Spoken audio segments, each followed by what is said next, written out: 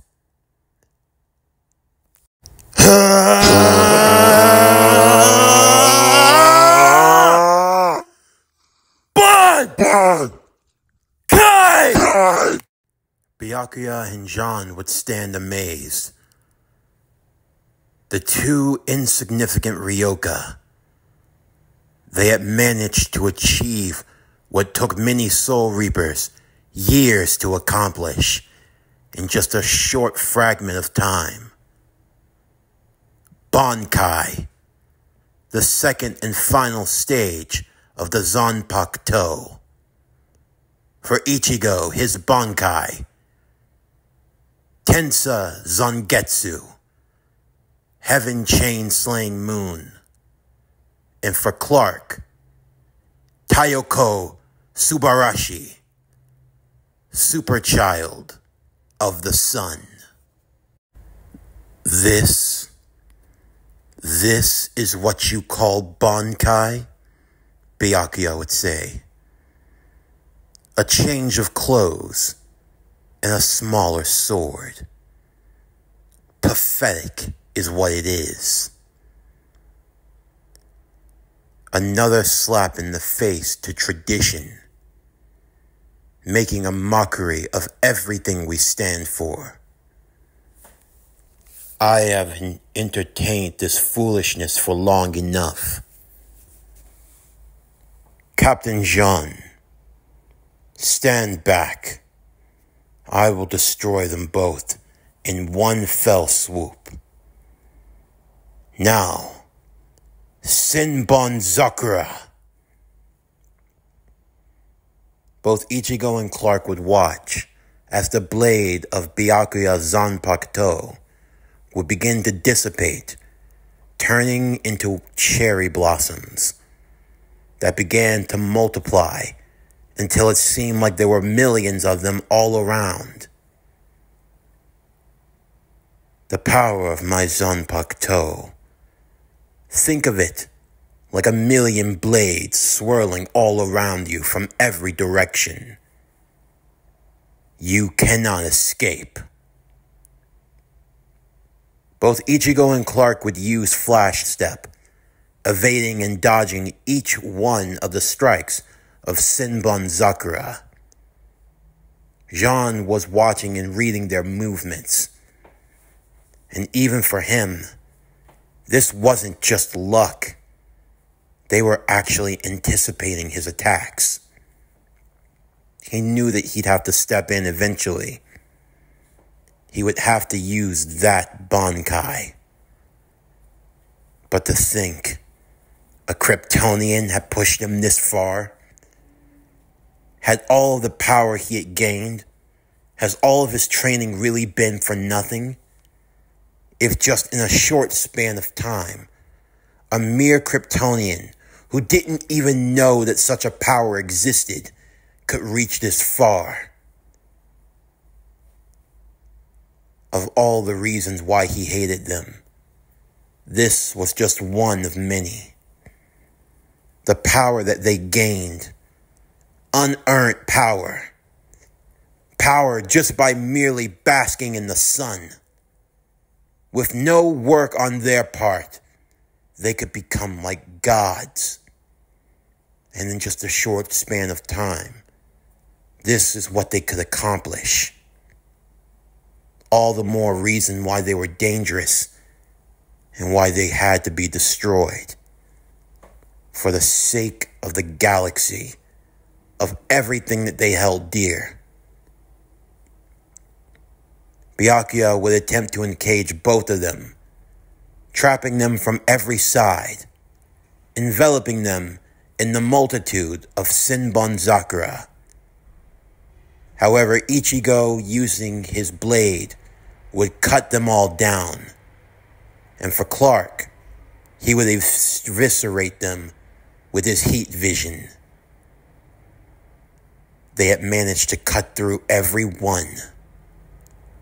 And before either Jean or Byakuya knew what hit them, Ichigo and Clark had made it to their backs. Ichigo's blade pressed against Byakuya's throat, and Clark pointing 2 fingers in the back of Jean's head. Now, what was that you said before? Ichigo said. We were fools and we only got lucky, right? Well, tell me, how long are you going to keep calling all of this luck? Because if we keep getting lucky, it might result in your heads rolling. We really don't want that, Clark said. No matter what you might think of me and my brother, we're not seeking your lives. We asked you to show your Bankai for one reason and one reason only. Surely perceptive men such as yourselves must realize why. Of course. Flexing that ego, Jean said. You think that if you crush our Bankais, you will crush our spirit and will, that we will give up trying to go after Rukia Kuchiki. Is that what you think? Foolishness, that's what it is, Byakuya would say. Tensei Zangetsu. Taiyoko Kodamo Subarashi. You have the power to concentrate all of your Ryatsu, you into a small blade, and you into your own body, to fight at maximum force and at hyper speed. A power like that is indeed dangerous, which is all the more reason why you will die. Because power such as this cannot be allowed to live. Jean, do you remember our conversation? You really think that something like that is necessary? Oh, it is. For them, we have been toying around with our food for far too long. It's time to clean the plate. Very well then. Both Jean and Byakuya would use Flash Step to get away, as both of them drew out their swords, once again, preparing to unleash their Bankai. Now, vibrant scape of 1,000 cherry blossoms, Byakuya would say. Heavenly exchange of the eightfold path, Jean would say. Bankai. For Byakuya, Senbon Sakura, Kageyoshi, vibrant scape of 1,000 cherry blossoms.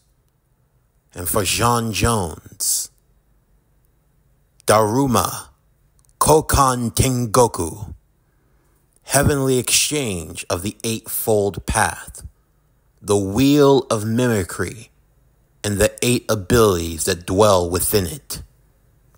Byakuya's Bankai, Senbon-Zakura Kageyoshi, a larger variant of the original Senbon-Zakura, which caused 1,000 giant blades to form around Ichigo and Clark. Although 1,000 would be putting it mildly. No one had ever counted the true number of blades that were formed. As Byakuya would put it, it's the sacrifice of defense for ultimate offense. And as some could say, sometimes the best defense is simply an overwhelming offense. At great speeds, bladed swords would be lunged at the enemy, fighting and piercing them from all directions, because even the fastest could never dodge every blade. And moving too fast to even be perceived, they would continue to move until eventually the enemy was immobilized or killed. As for John Jones, what was his Bankai? Daruma Kokan Tengoku, the heavenly exchange of the Eightfold Path. Over his head, the Dharma wheel would form, the wheel of mimicry. Within it, 8 different abilities, the abilities that he used in his past life. Intangibility, invisibility, heat vision, flight, super speed and strength, telepathy, regeneration, and telekinesis. These were the 8 abilities of the Bankai. If Jean selected any one of them, he could use it at its absolute peak without any interruption. One could argue that this power was the usage of 8 different Bankai techniques all enrolled in one. However, there was another feature to it as well.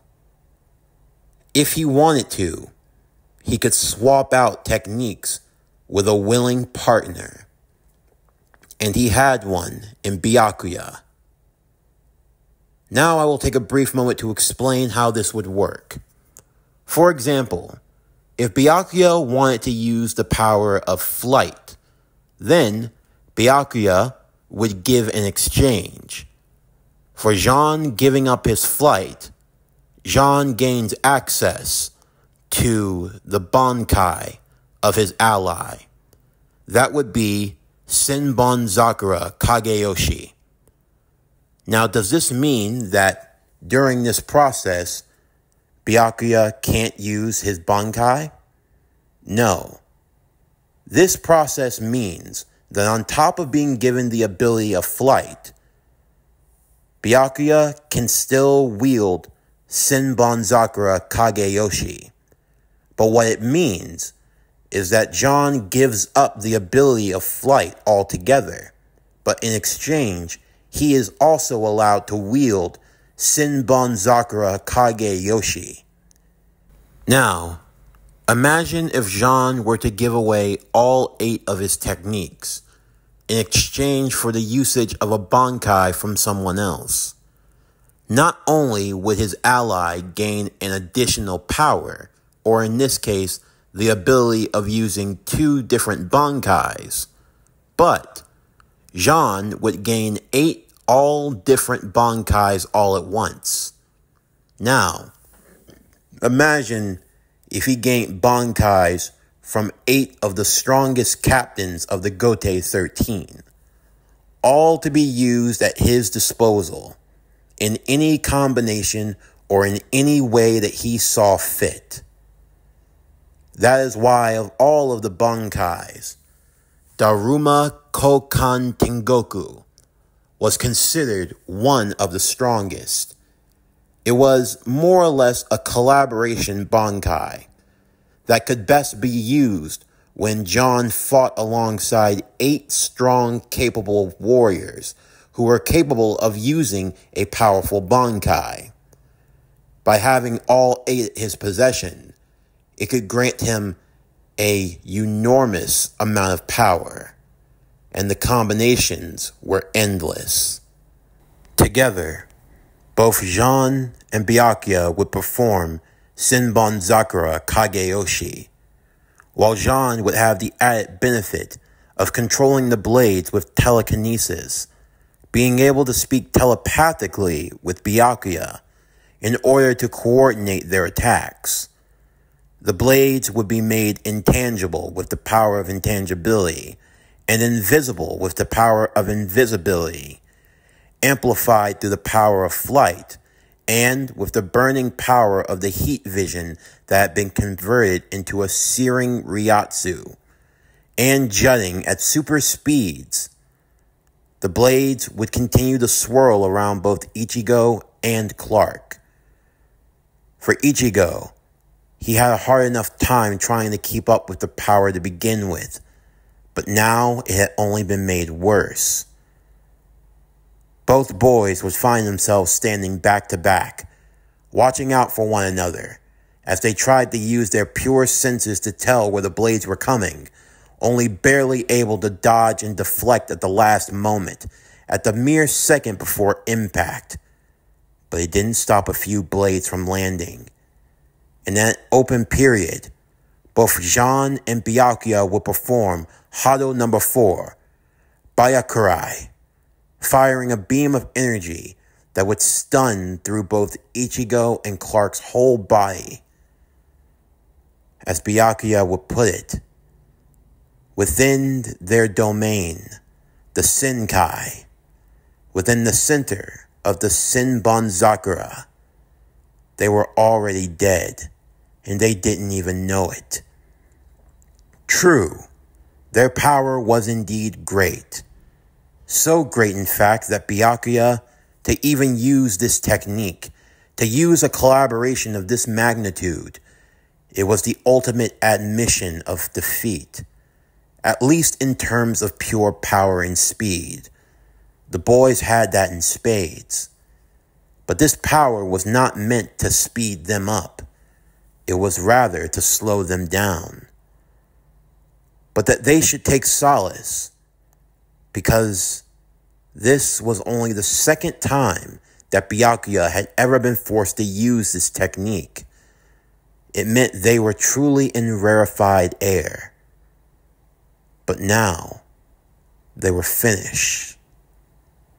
Whether it would take 100, 1,000, tens of thousands, if it took 1,000,000 blades, if that's what it took to skewer them, to cut them in the rivets, until they were nothing but mounds of flesh and blood, then so be it. For Clark, he was trying his best to watch out for Ichigo. Thankfully, his power, when combined with Ryatsu, gave him a whole new host of ability, and one he had come to learn recently, the power of his X-ray vision. When powered with his Ryatsu, it could make things even invisible through the power of Ryatsu visible to him. His X-ray vision allowed him to see the invisible blades, the blades that would become tangible as they went through them and would reconstitute at the moment of piercing. He would coordinate with Ichigo to move him in and out of danger, but Ichigo was slowing down, and Clark was faring no better. Clark would have to pick up the slack as best he could. Ichigo was feeling the effects of the Hado worse than him. With no choice, Clark would push Ichigo to the ground, as he would try to fend off as many of the blades as possible, only for Ichigo to look up and see what had happened. Clark's arms and legs had been stabbed and cut through. His chest, multiple cuts and slashes of the blades. Clark was coughing up blood. This was more blood than he had ever experienced. For all the hits that he had taken, there were just as many that he had managed to stop. Clark? Bro, are you, don't look at me like that. We're just getting started, right? Damn it. Clark, you. I'll be all right. We just need our second win. No. Stop. Please, What? Byakuya would say. Weren't you the one going on and on about how you were going to kill us? Where's all that confidence that you had? Surely it didn't all go away from you. Bravado, foolishness, pride, ego. All of that has led you to this point. To watch your brother die helplessly. And there is nothing that you can do about it. No. This couldn't be. This couldn't be how it ended. His brother. If Ichigo didn't do something, he was going to die. No.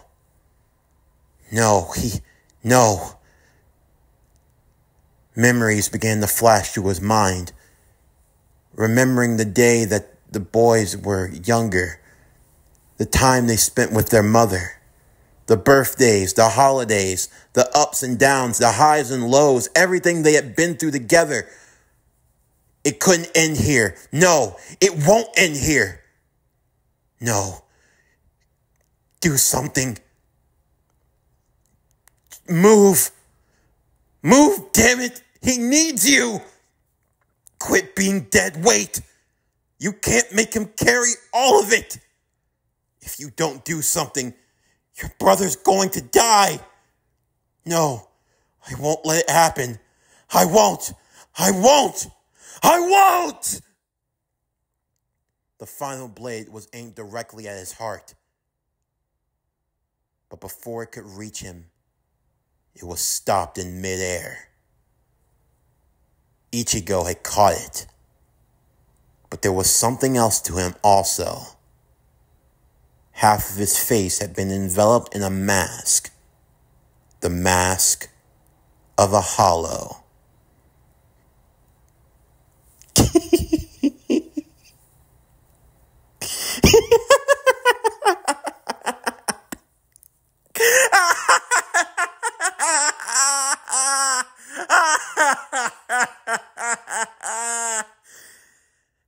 I see you. You're gonna try to sneak me again?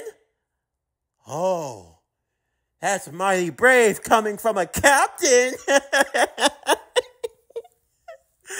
Oh, you idiots.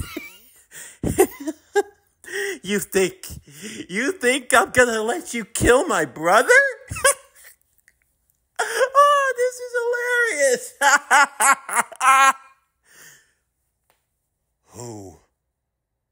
Who are you? Byakuya would ask. It really doesn't matter who I am now, does it? The only thing that matters is that you're going to die. I'm going to kill you. Senbangatsu, whatever the hell you want to call it. I'll cut every single blade you got. So bring it on, Byakuya. All you've got to do is just, that's enough. No. Why? Why are you getting in my way? I'm helping you. You don't have what it takes to get the job done. Get out of my head. If anyone's gonna save my brother, it's you. Can't do it. Not on your own. You need me. I don't.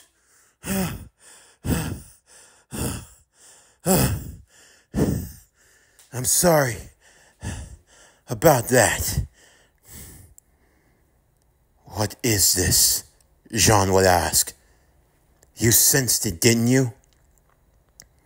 I did. The fact that he was able to fend off so many attacks. That power wasn't just from the boy.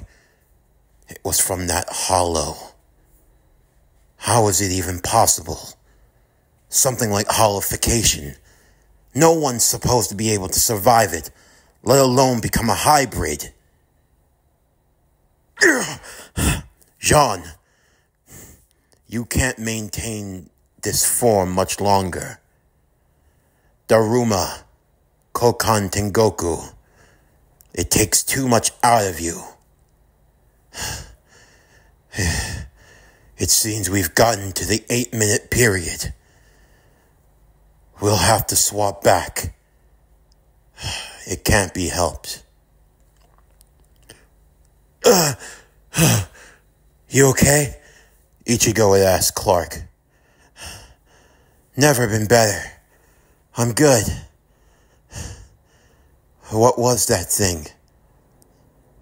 Honestly, I can't tell. But whatever it is, I won't let it take over me. We finished this the right way. Both Ichigo and Clark would be holding each other up, as Sinbun Zakura would begin to dissipate around them. It seemed that both Byakuya and Jean were reaching the limits of their power as well. I hate to admit it, but they've really pushed us this far. From the looks of things, Byakuya would say, I think we're all at the end of our rope. Yeah, it seems about right, Ichigo said. Then we'll make this count. The next attack will be the final one. Jean, I want you to back me up. Understood? You hold the Kryptonian at bay. If we can cancel him out, I can strike down the other. Then they'll only leave us with one more to deal with. Even the worst case scenario, he can't beat all of us by himself. Ichigo, what do we do? You know they're going to try to stall me to take you out. Yeah, I'm gonna fire up one final strike. That's why I need you to hold them both down. I know I've asked a lot of you, but it's fine. After all, we're brothers, aren't we? If you can't depend on your brother, then who can you depend on? Ain't that the truth? I promise I'll make it up to you. If we know when we survive this.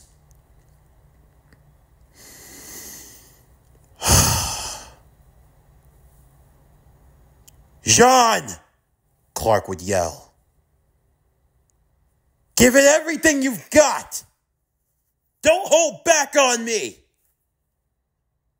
I don't plan to. With that, both Jean and Clark would charge at one another. The Martian and the Kryptonian, their hands interlocking as they charged up their bankais, preparing to unleash them in a final flurry of attack. Now,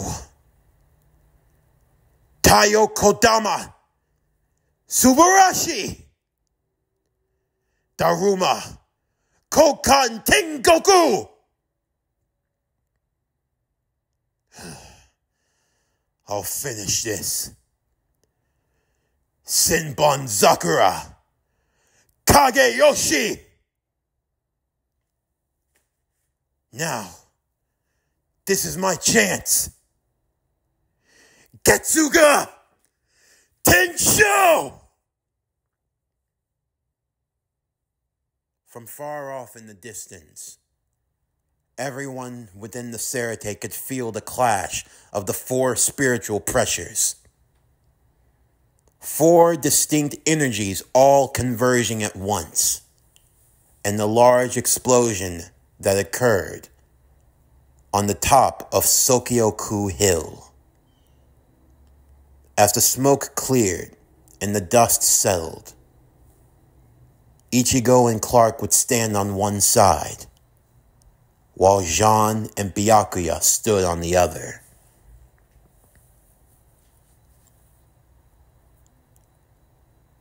So, this is how it ends.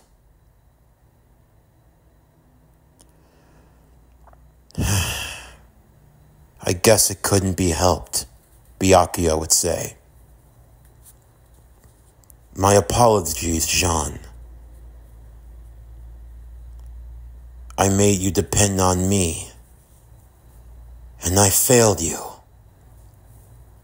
You have nothing to apologize for, Byakuya. The apologies are mine.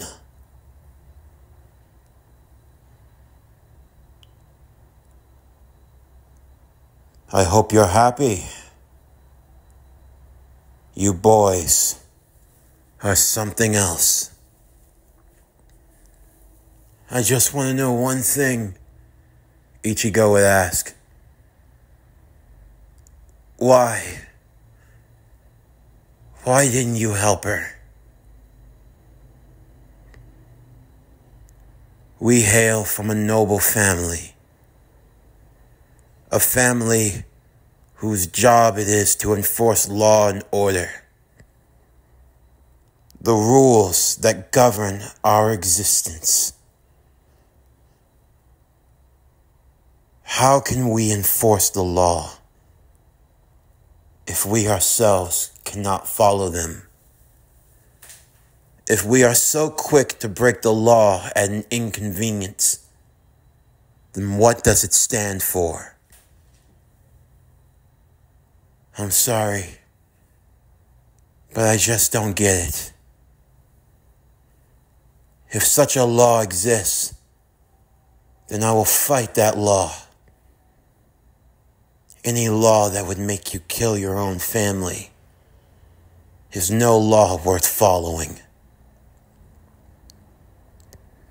I see. So you wish to fight the law then? Is that it?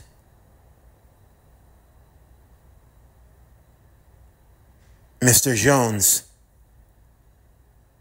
Clark would say, I'm sorry.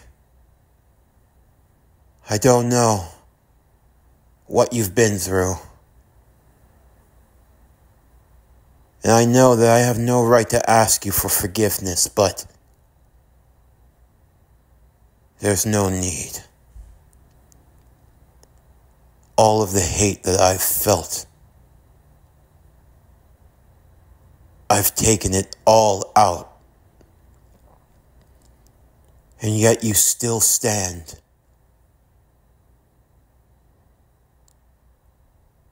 Perhaps you can be hope. After all. There could be no hope for a man like me. For what I've said to you.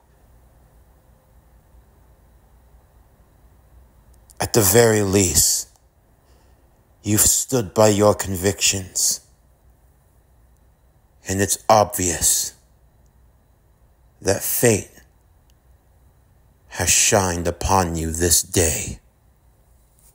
With that, Byakuya and Jean would fall to the ground in defeat. Ichigo and Clark, barely able to hold themselves together, were preparing to fall as well. But then they felt that they landed on something soft and cushy. It felt like pillows. green pillows that were being made by the construct of Orihime's power ring. Orihime, Chad, Uryu, Ganju, and a few others had arrived onto the scene. They were grateful to have found their friends and to know that everyone was okay. Guys, you made it. Yeah, Uryu would say. Though it's hard to imagine how you two could keep a smile on your face, especially with after everything that you've been through. It's definitely something else. You and Clark, you guys are freaks of nature. Yeah, perhaps. But seriously though, Orihime would say, we're all just relieved. Relieved that you're fine. Thanks, Orihime. Wait, where's Rukia and Renji? Oh, they're being escorted out to safety. Really? By who? Who else do you think? Uryu would say. The only one in our group that's not here. Lois? Clark would say.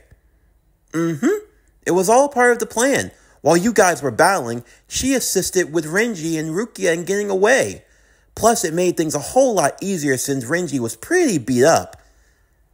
They should be far enough away by now.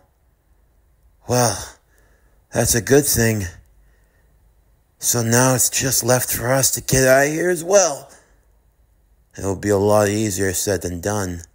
There seems to be a crisis going on around here, Ganji would chime in. A crisis? Of what kind? Little did they realize the treachery that was afoot. For Lois, she knew that in the grand scheme of things, her trying to get into a fight with the likes of the Gote captains, with Ichigo and with Clark, was something a little far beyond her pay grade. She knew that the best thing for her right now would be in the support role. So she used the H-dial, transforming into that speedster hero of hers, and began dashing through the Serite as quickly as she could. She was about halfway to one of the gate walls. She figured that once they made it out, they could just lie low in the Rukon district and then reconvene with the others. As for Renji, he found it a little bit embarrassing since he was the one charged with saving Rukia, and instead he, carrying Rukia, was being carried, barely, by Lois as she sped them through the Serite to get them out of there.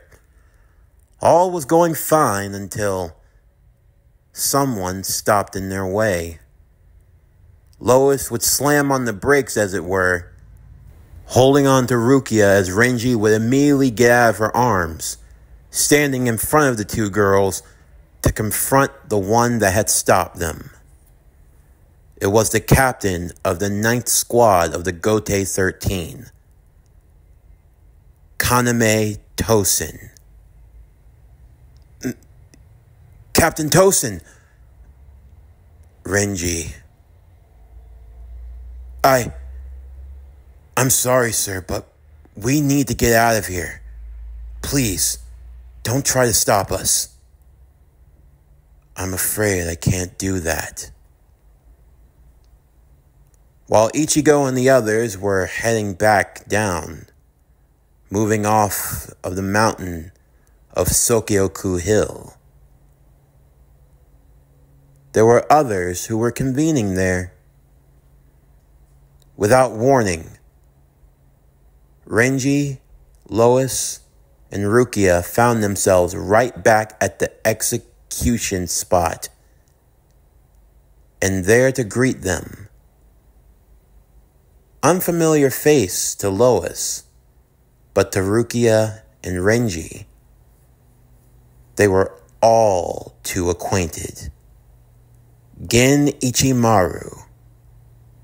And standing next to him, the man that everyone thought to be dead, the captain of Squad 5, Sosuke Aizen. Captain Aizen! Hey, Renji. It's been a while. I see you've made some friends. Captain Aizen, how are you? We can have small talk later. But right now, I need you and your friend to back away from Rukia and hand her over to me. And please, don't resist. I find it highly unnecessary. But if I must, I will kill you.